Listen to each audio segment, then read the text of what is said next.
Hey, it's JC here at JC's Comics and More, your pop culture superstore at 6725 West Central Avenue, Toledo, Ohio, 43617 419 531 6097. JC's Comics and More at Hotmail, and you can find the Facebook information in the description link below. This is Veterans Day, 11/11/2021. And once again, happy Veterans Day to all my fellow vets out there, whether I served with you, whether you were in high school with me and became a vet, whether you're a customer who was a vet that comes in here like Mr. Don, who was part of the Marine Corps. He came in earlier and we were like, hey, yo, Jarhead. He's like, yeah, what's up, Squid? Because I was in the Navy. And then again, whether or not family members, whether, past family members, again, happy Veterans Day to all veterans out there. Be sure to thank a vet. I just bought a Spider-Man collection. That was the Mylars. They were in these Mylars. This is going to be several videos. I'm going to probably break this collection up over 3 videos. Like I said, this is Thursday night, November 11th. I'm going to do a video now, and I'm going to do the other 2 videos tomorrow. So you're going to have to wait. You're going to have to check back in the morning for the rest of the videos. And we'll see how much I get through. I'm going to stop at a point. A nice point there. These comics came from the same person who I bought the X-Men off of. So there's some very, very nice copies. A little bit further down, not quite as much on top, but still, boy, some beautiful books here. Do we want them all in 9.8s? Of course we do, but that doesn't mean that you burn a 9.4 or a 9.6 or a 4.5. That these are great comics, but we should get on with that because again, this is Thursday night. This is like 9:30. I'm missing the seeing the Ravens kick the crap out of. Who are they kicking the crap out of tonight? What, the Colts or the Jets or the Vikings or somebody? They're kicking the crap out of some bad team tonight. I think maybe the Jaguars. Maybe it's that. Maybe that's who it is. So I want to at least get back to my place and maybe catch the fourth quarter of that. So we've got Amazing Spider-Man 26, great Ditko cover, the Man in the Crime Master's Mask, Goblin, and you got the Crime Master. You've got this here. I'm not going to really open it up and look inside. I did check; everything was complete. There is an issue, I think it's 133 maybe, that there's a Marvel value stamp cut out, but there's 2 copies of that one. Some of these there's 2 copies of. Look, there's Abe Vagona. We've got issue 27 of Amazing Spider-Man. Bring back my Goblin to me.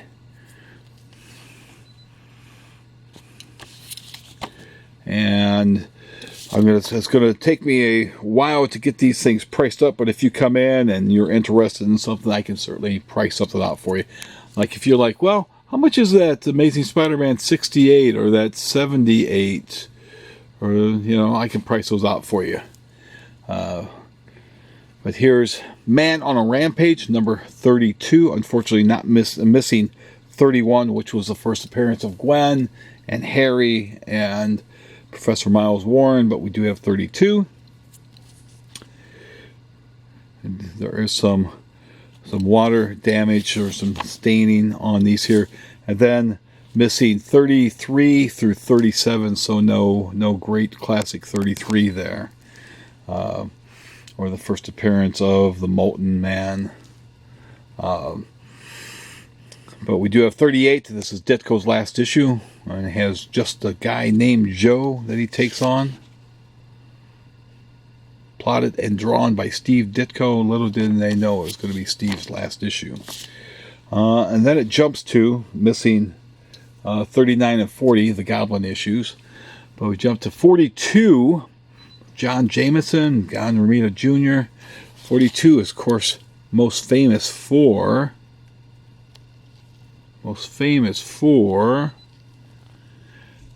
Mary Jane Watson. Face it, Tiger, you just hit the jackpot. Thwipped. So I've got that. I got the Rhino in there, but we're missing issue 41, which is the first appearance of the Rhino. And then we jumped to issue 45, so missing 43 and 44. 44 was the first part of the Lizard storyline. Spidey got injured in that. Spidey smashes out. Look at that great yellow cover there. There you got the Aurora model kits there on the back. 98 cents. All right. Sign me up. The Spider's Web. Got the great bullpen bulletins. These Marvel house ads. That's worth the price of admission right there. There's somebody from Akron. And I'm sure there's probably some famous people, comic artists that probably wrote letters in there with Spidey versus the Lizard. Man, he took a hell of a beating. There he's daydreaming about Gwen. There we got another house ad. The Lizard can't understand Connor's notes. And then we've got 2 copies of 46, the first appearance of the Shocker. That she had bought this copy and then wanted a better copy, then bought a better copy. That's what we always did. You know, we would upgrade as need be. More house ads. First appearance of Ulick.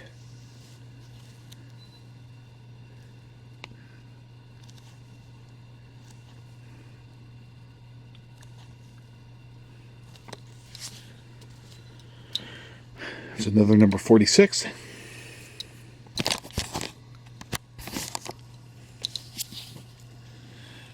Missing 47, but with the Kraven the Hunter, but we got 48 with the Vulture. The Vulture's back, or is he? The Wings of the Vulture.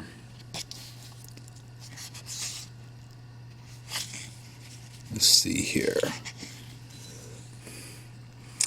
And you see John at this point, his stuff, his artwork still had a very, almost a kind of a Ditko style to it.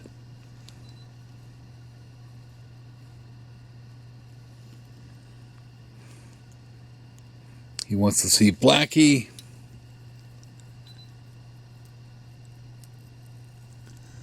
Blackie can carry on where the Vulture left off. The Vulture is dying.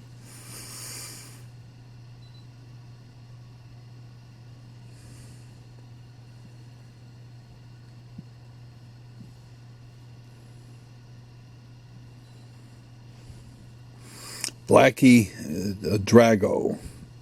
I don't think we've seen Blackie Drago in a while. But just meet Blackie Drago, the new Vulture. He's in his bed. He's mad because he knows he's been had. Thinking about his glory days fighting the curse of the wall crawler.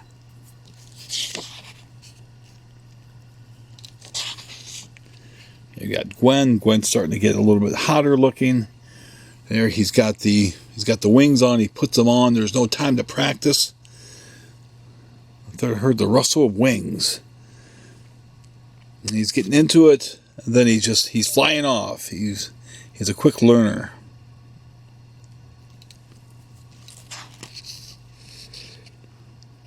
He's got a helmet for some extra protection, so he's not just a dumb con. He's a bit stronger than the original Vulture, which puts Spidey on the edge. Look at him. To be continued, of course, in issue 49, where you've got Kraven and the new Vulture taking on Spidey.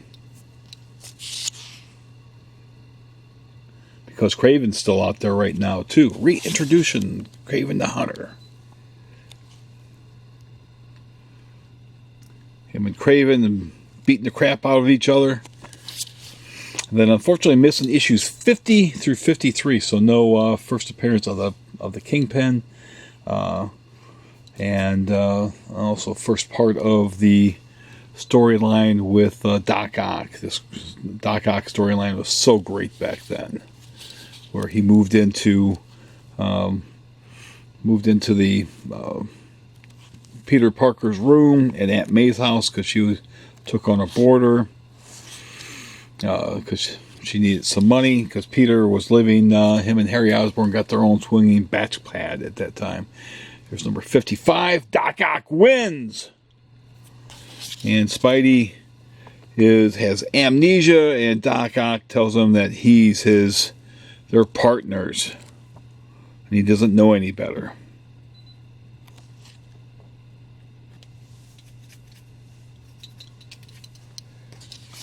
Issue 56. Spidey joins Doc Ock.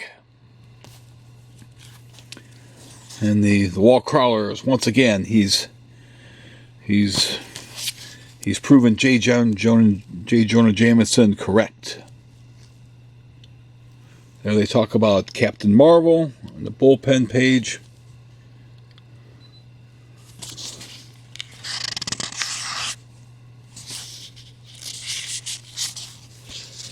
The coming of Ka-Zar. Ka-Zar is going to be in the next issue.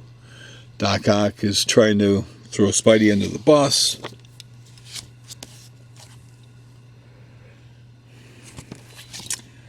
There's Ka-Zar and Zabu. The power of Ka-Zar. And then you've got issue 158 with Jameson and the Spider Slayer. But we're going to look at the Ka-Zar issue again.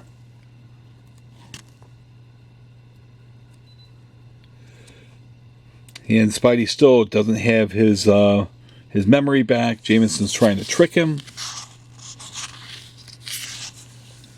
And then at the right moment, Ka-Zar comes jumping in. And spoiled Jameson getting ready to see that it's Peter Parker underneath there.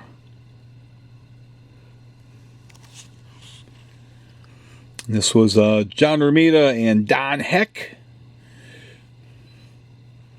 Finished the penciling, and Mickey Demo, who was Frank Giacola. But there you go. You got Jameson in the Spider Slayer armor. We got issue 59. This is the first cover appearance of Mary Jane Watson, as she's a go-go dancer, and John Romita drawing her. She got jiggle lines. They jiggle, they certainly do. Look at her. Brand of the Brainwasher. Stan, John Romita, Don Heck, Mickey Domo. So 3 artists on this comic here. John did the layouts, and then everybody else contributed. But there's MJ. Look at her, looking hot. There she's dancing. Says she's thinking, "Eat your heart out, Gwendolyn. This time, little Mary Jane's in the spotlight." Some guy, woo! Why didn't Santa bring me one of those? Because you weren't good enough. There she is. She's gonna knock him out dead.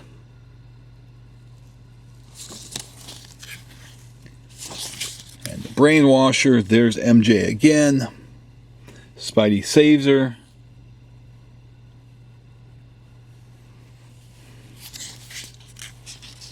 And then you find out it's the Kingpin. He's the Brainwasher. He's back. You didn't expect him, but he is back. There's issue 60. Again, Johnny Ring-a-Ding Romita with dashing Donnie Heck and mighty Mickey Demo. Got Gwen.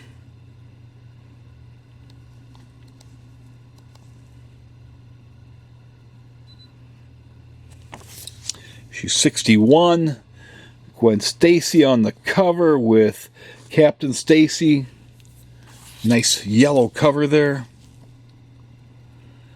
And they think that Captain Stacy betrayed them.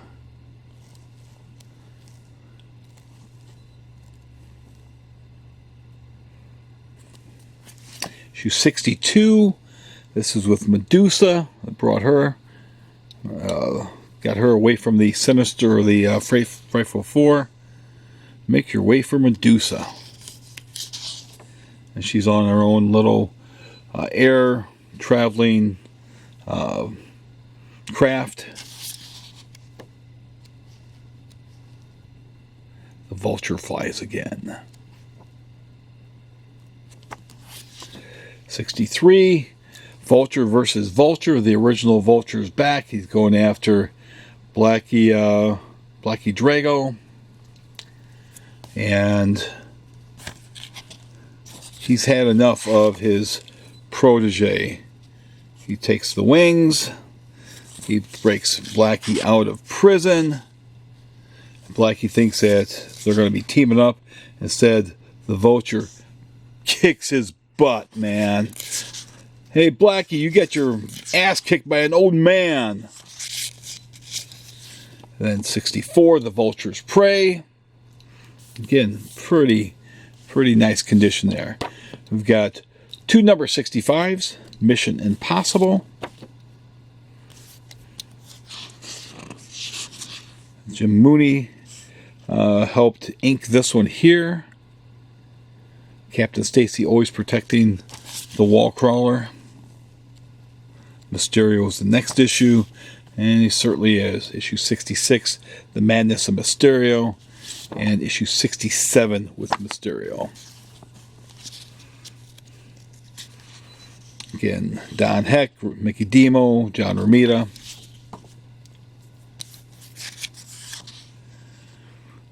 John and Bill, or Jim Mooney. We've got 68, number 68, Crisis on Campus. Very important issue.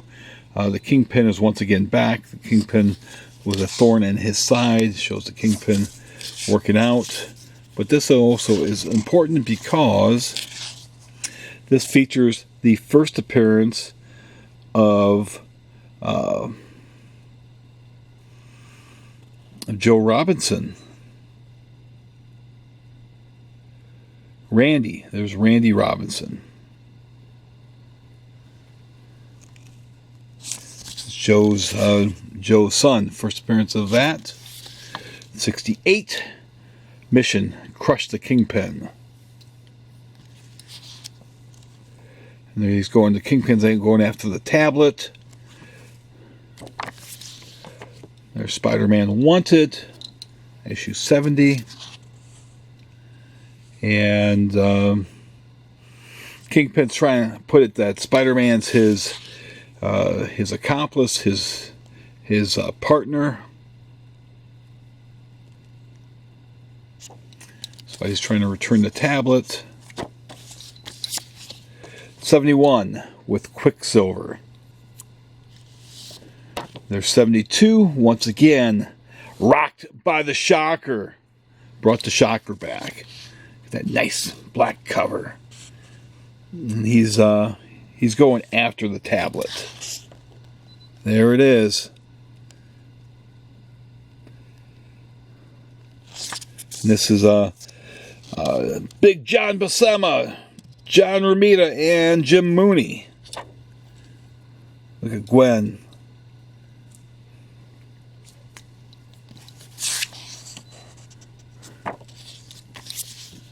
Then issue 3, The Coming of Man Mountain Marco. Again, this introduced Silvermane.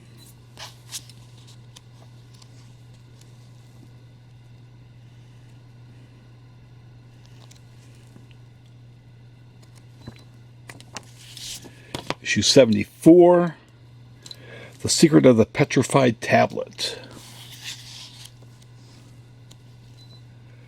It's the Fountain of Youth.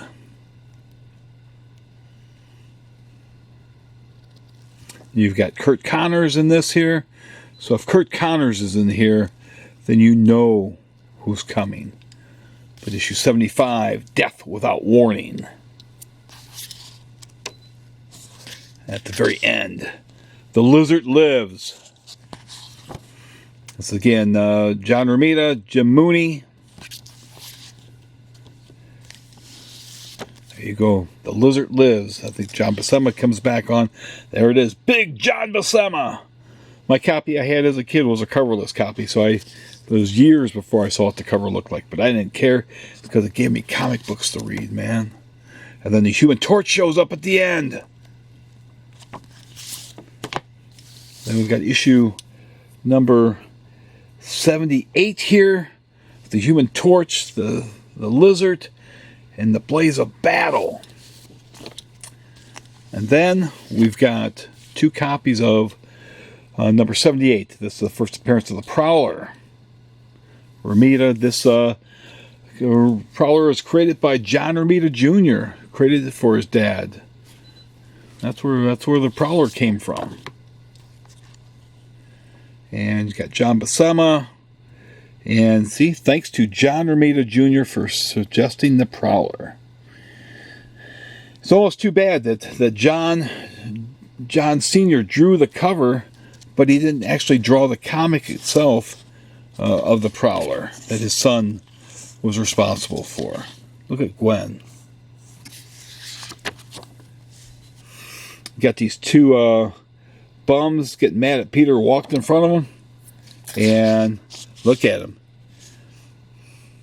He pushes them and knocks them right out of the way.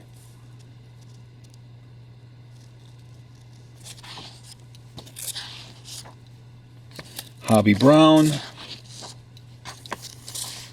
You only have one letters page right there. But there he is, the Prowler.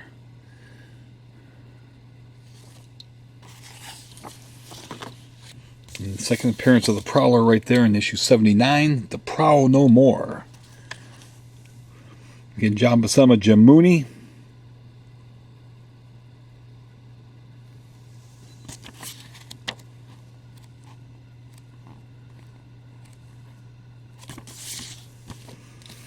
Issue 80 with the Chameleon. That's the first time I think the Chameleon came back since issue 1. And again, when I first had this issue, it was a coverless issue.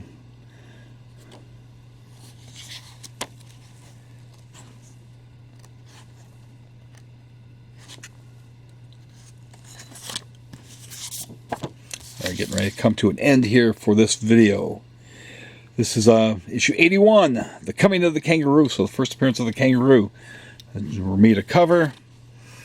And John actually maybe did layout on this here, The Coming of the Kangaroo. But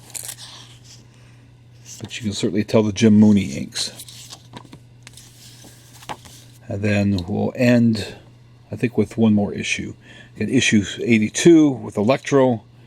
A long time since we've seen Electro in the comics. As far as Spider-Man. His last appearance, time fighting the Amazing Spider-Man, might have been in the Amazing Spider-Man Annual 1. I'm sure in here there's probably a footnote somewhere.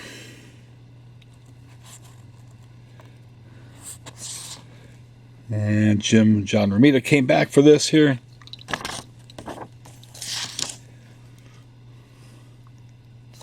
Ah, yes, it talked about this here. Let's go back to this issue here. Peter was gone, so he put a webbed dummy. So in case Aunt May looked in and thought he was sleeping, but she saw that and had almost stroked out there.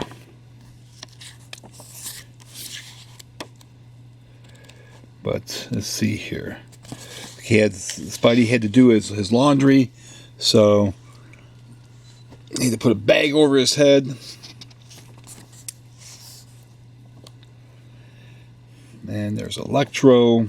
Let's see here. There he is. He isn't. See, Spider-Man Annual 1. There we go. Sort of a recap of how he got his powers. And instead of Johnny Carson, it's his name is Marvin. And I think this is going to be it. We'll end with this here. We'll come back with issue 83. But there's lots of good comics in here. Lots of comics that are look great in somebody's collection. But if you like these videos, as always, please be sure to, first and foremost, subscribe to the channel, smash that bell like Spidey smashes the schemer in the face. Like, subscribe, share. And other than that, don't forget to thank a vet. Just because tomorrow's not Veterans Day, always, if you know there's a vet out there, always thank them. Always see what extra help you can give them, especially the older vets. The older vets, they need our help more than ever. They're, your freedom. A lot of those vets, we wouldn't be here with those vets, especially the vets from World War II, and those vets from the Vietnam War. We need to really thank those guys too. There's guys that went to war against their will and still did their duty. How many these days would do that or run and hide for a safe space? I bet there'd be too many running for safe spaces that wouldn't be men and doing the duty that was asked for them from their country. But other than that, thanks for watching.